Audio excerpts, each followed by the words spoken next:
de don Jorge Alana Vera, de un reconocido periodista, analista político, y él es columnista del Diario Expreso y conoce muy de cerca justamente cómo es que se mueve en esta elección de su santidad. Qué gusto hablar, don Jorge, siempre es un gusto dialogar con usted, muy amable, ¿cómo está? Gracias, José, gracias a RCR por la invitación.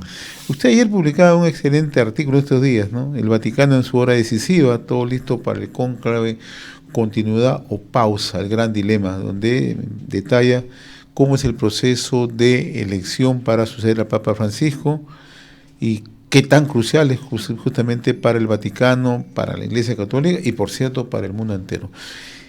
¿Qué tan crucial es esta elección?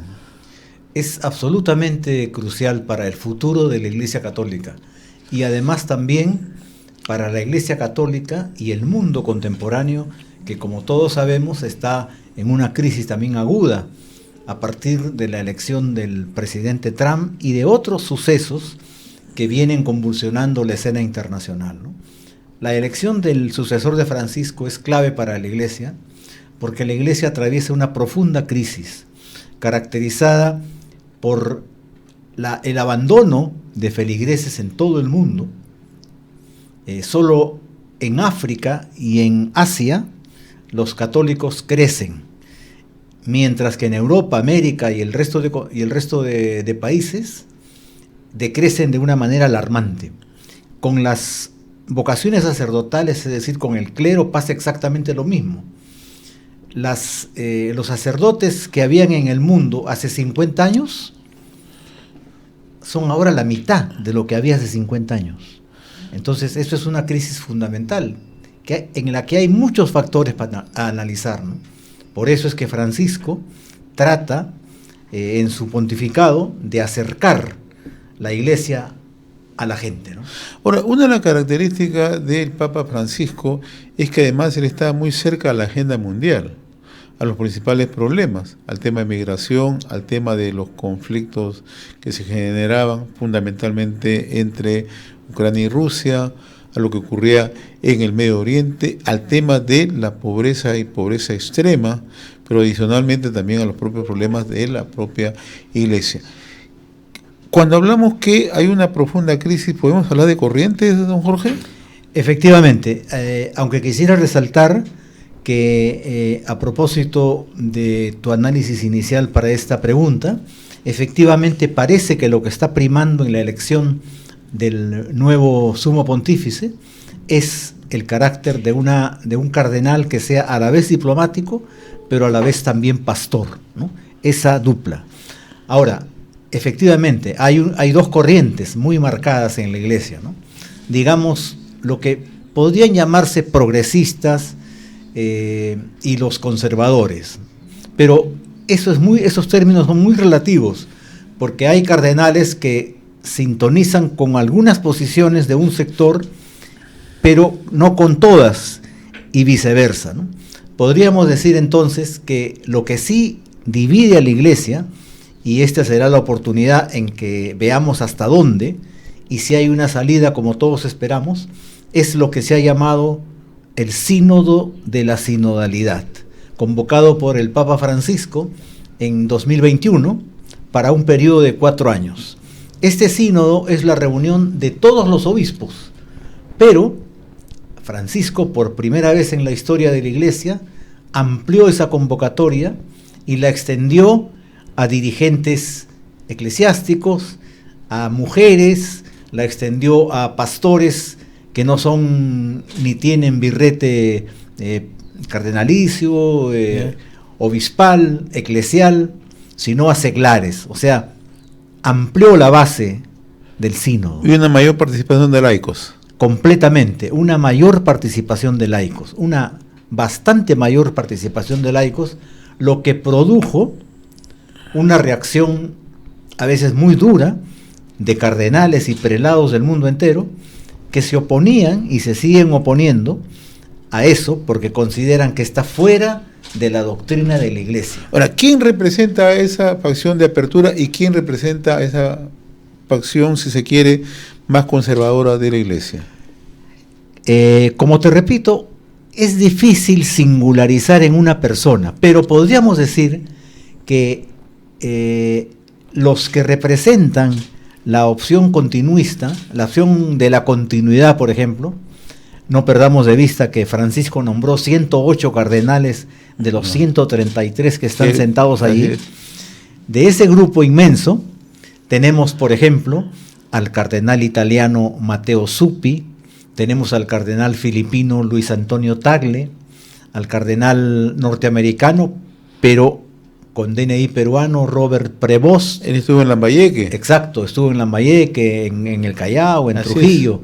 Tenemos también a un obispo, un cardenal brasileño, Stein, franciscano, a 2 salesianos, Ángel Fernández Artime, Cristóbal Osada de Peralta, que es arzobispo de Marruecos, y en el otro lado podríamos decir que tenemos a un cardenal africano, que es el cardenal Robert Sara, que es muy duro en sus expresiones, defendiendo la fe, lo que él llama la fe auténtica y la doctrina de la Iglesia, junto con algunos cardenales europeos, ¿no?, que han bajado su participación en el cónclave, porque antes, en el anterior cónclave, ellos eran el 53% de los cardenales eran europeos, ahora son 39%. Claro. O sea, reducen el número de cardenales europeos y aumentan los cardenales de la periferia, o sea, América, Asia, África, Oceanía,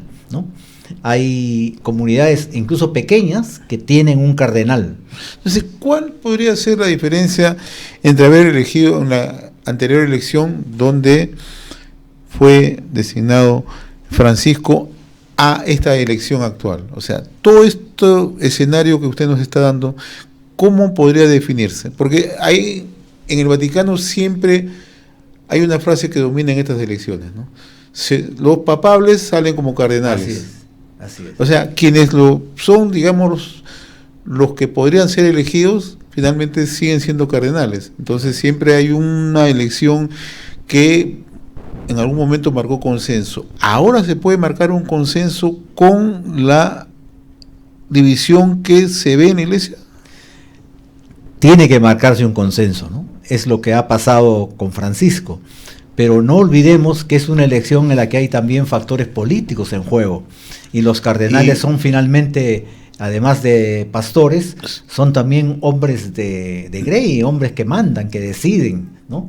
Entonces, lógicamente, las alianzas se van produciendo en la medida que en la primera votación, que ha sido clave, y cuyo resultado no sabemos, entran 2 o 3 cardenales que agrupan la mayor cantidad de votos sin alcanzar una mayoría calificada, ¿no?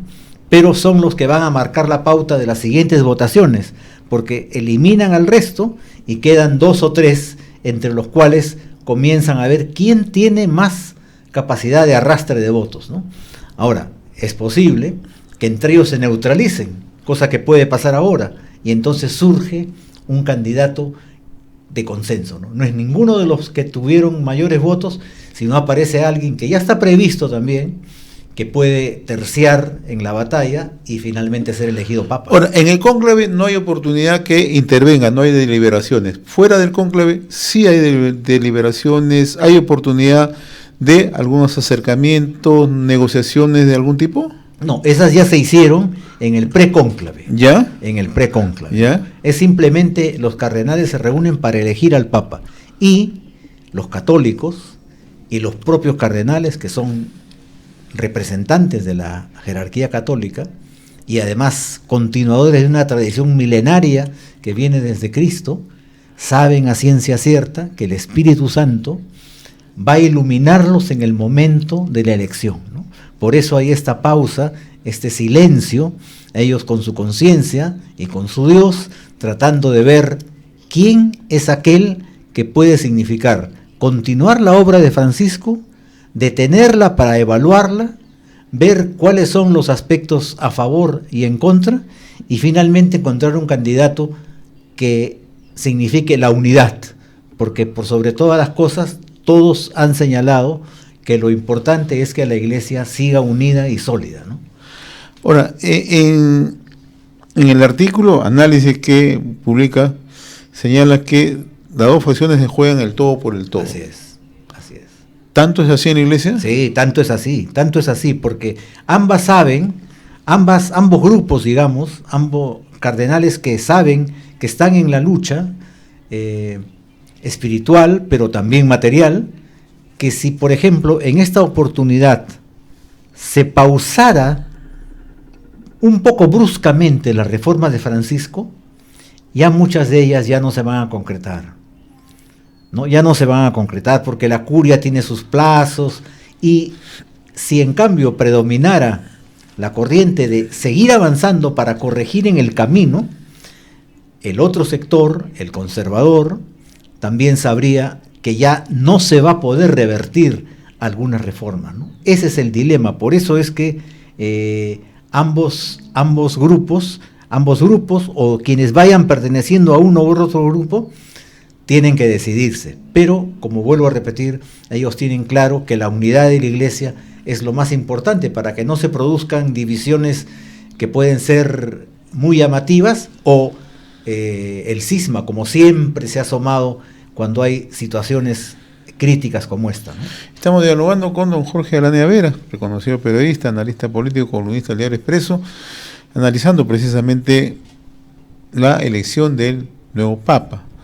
Aquí tenemos que ver otro aspecto, don Jorge, y es que está relacionado. Usted mencionaba hace unos momentos la necesidad de contar con un perfil de un Papa que tenga un perfil de hacer diplomacia dentro de su gestión, pero también hacer una labor pastoral, ¿no?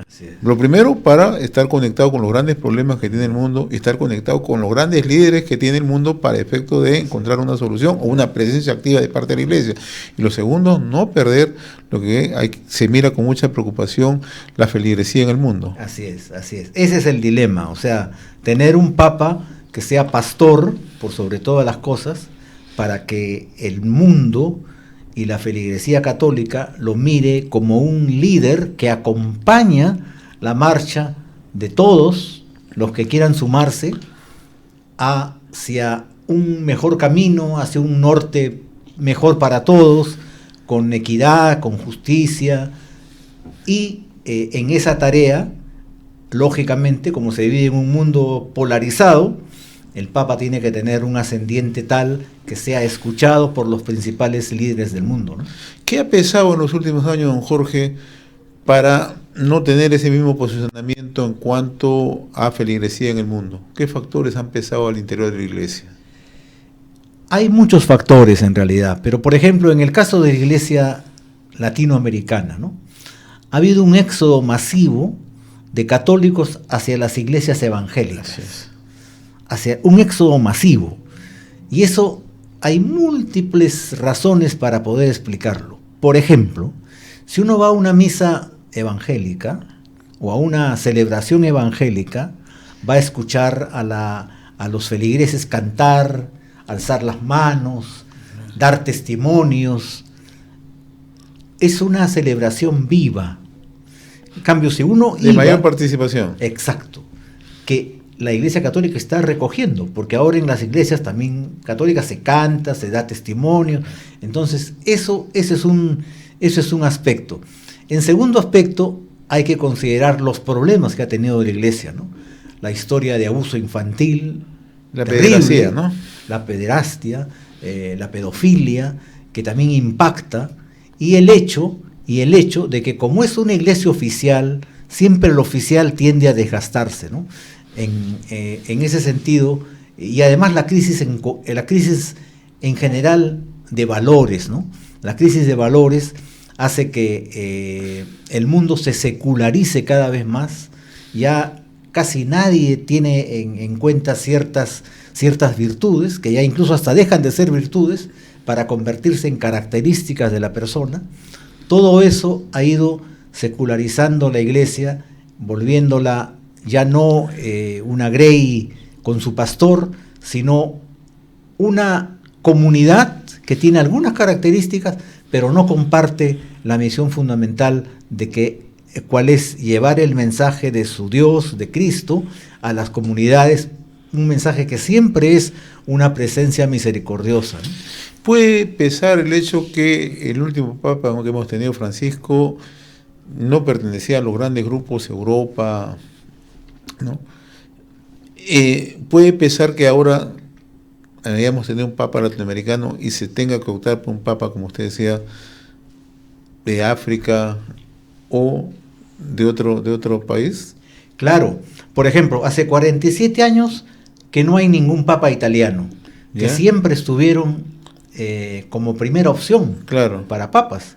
Entonces, una alternativa podría ser que ahora se escoja un cardenal italiano que a la vez sea un cardenal que quiera continuar con las reformas de Francisco, y los hay. Por ejemplo, el cardenal Matteo Zuppi, que es arzobispo de Bolonia, es un cardenal italiano, pero claramente reformador, y además tiene carisma de pastor y todo, ¿no? Y eso también es importante porque los cardenales europeos, lógicamente, quieren también un representante suyo, y la política se mezcla, porque, por ejemplo, Macron, el presidente de Francia, casi ha hecho campaña por un cardenal Abelín, que es francés, ¿no? Y entonces es una elección, pues, que tiene un significado mundial enorme, ¿no? Ya lo hemos visto ayer con la expectativa que hay por las fumatas, ¿no? Una cosa importante, Sí. que es adjetiva, pero que es importante, es que hoy día, por ejemplo, hoy día jueves, se producen 4 votaciones. 2 en la mañana, que ya se han producido, porque estamos adelantados 7 horas de Italia, por la diferencia horaria, y 2 en la tarde. Esas 2 de la mañana ya han dado fumata negra, pero no es que hayan aparecido 2 fumatas negras, se juntan. Si es que no hay consenso, se espera la segunda. Claro. Si la segunda tampoco hay, recién sale la fumata. como ha salido ahora. Y eso podría ocurrir en la tarde. En la tarde, si a la primera hay humo blanco, ahí sí sale el humo blanco. Ya.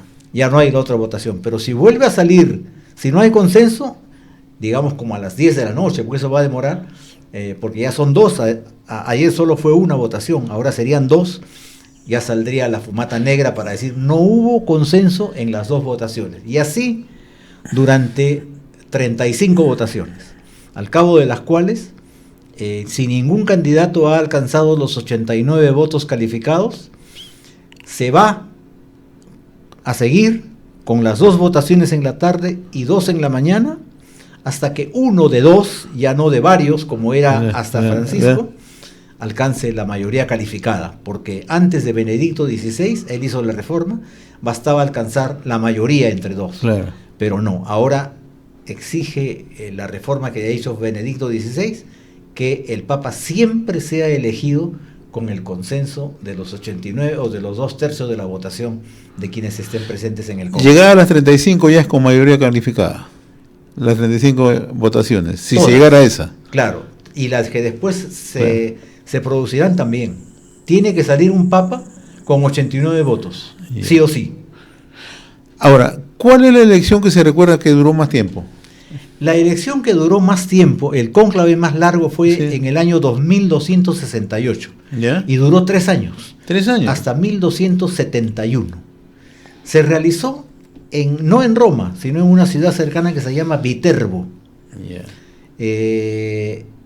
Pero duró tanto, los 3 años, que hasta los propios habitantes de Viterbo comenzaron a racionalizar el alimento de los cardenales, porque era una ciudad pequeña, les daban todo, comenzaron a darle menos comida. Así tiene su lado anecdótico también. Y entonces, en ese aspecto, después de 3 años, por fin eligieron al Papa y salió el Papa Gregorio, ¿no?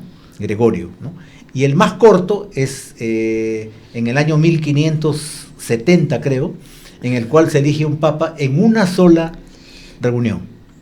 Ahora, hay que considerar que son tiempos ya lejanos, claro, pero donde la Iglesia no podía sustraerse de ciertas prácticas. No podía. Por ejemplo, en la elección de 1570 hubo lo que se llama la simonía, o sea, hubo compra de votos.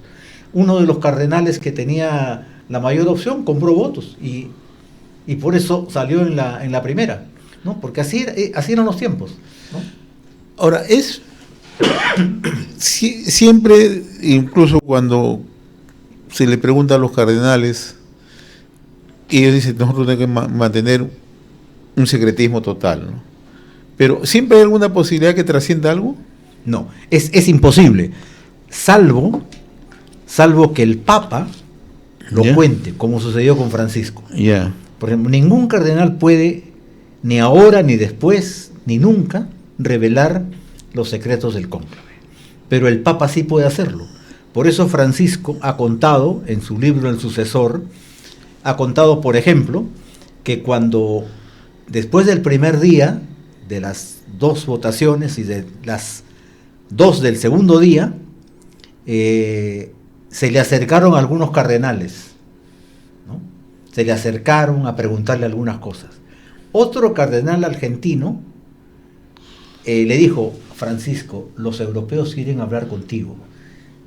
Entonces almorzó con ellos y lo acribillaron a preguntas, los europeos, ¿no? O sea, ya eran síntomas de que él era el posible elegido, ¿no? Él era el posible elegido.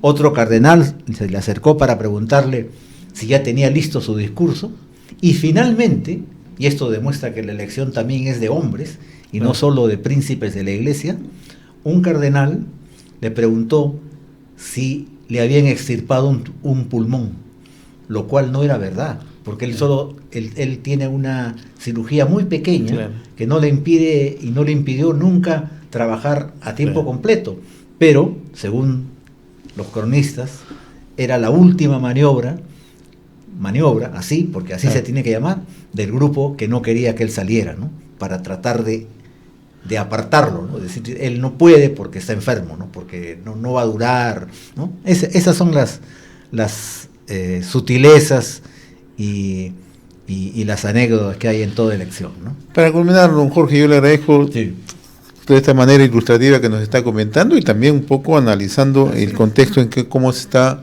en este momento la Iglesia Católica. ¿Qué hay después de la elección? Una vez que conocemos ya la fumata blanca, ¿qué hay? Ya, el ritual, como los rituales de la Capilla Sixtina, son además de hermosos tradicionales, ¿no? Una vez que en el escrutinio se llega a los 89 votos, los cardenales aplauden, porque ya hay un papa. Claro. Pero el escrutinio sigue hasta terminar. Termina el escrutinio, las papeletas son llevadas a una sala que está contigua para que se quemen, y una delegación presidida por el decano del Colegio Cardenalicio, el monseñor que está a cargo de la administración del cónclave, se acercan, y el decano se acercan a donde el elegido, en este caso el que fuera, ¿no? Y le hacen 2 preguntas históricas, ¿no? ¿Aceptas la elección de sumo pontífice? Y él tiene que responder, ¿no? Si responde sí, entonces le dice, ¿con qué nombre quiere ser llamado? Y entonces él dice, Francisco, Gregorio, Paulo IV. Él se autodenomina. Él se autodenomina. Él se da su nombre, y desde ese momento legalmente es papa. O sea, él podría firmar al siguiente minuto una orden y tiene que ser acatada porque ahí es el papa. De ahí pasa al Salón de las Lágrimas, que es un salón no muy grande que está al costado de la Capilla Sixtina, en el cual, asistido por otro monseñor, se hace cargo de las insignias papales, ¿no?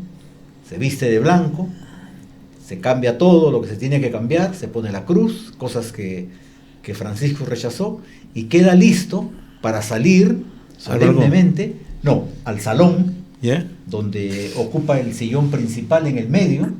Ustedes han visto al medio, ahí está, se sienta, y los cardenales uno por uno van a besarle el anillo del pescador y a prometerle y jurarle fidelidad, ¿no? De allí ya sale al balcón del Vaticano, y da la bendición que en latín se conoce con el nombre de Urbi et Orbi, que es al mundo entero, ¿no? El mundo entero. Ese es el itinerario. Don Jorge, hoy. Yo le agradezco infinitamente que nos haya acompañado hoy en RCR, Red de Comunicación Regional. Lo están escuchando en varios puntos del país y lo comprometo. una vez que tengamos el nuevo Papa, para seguir conversando, para que también nos siga ilustrando cuáles son los primeros pasos que sigue un nuevo pontífice. Con todo gusto, José. Ha sido un gusto tenerlo, don Jorge. Jorge Alana Vera, reconocido periodista, no requiere mayor presentación, analista político, es columnista en el Diario Expreso.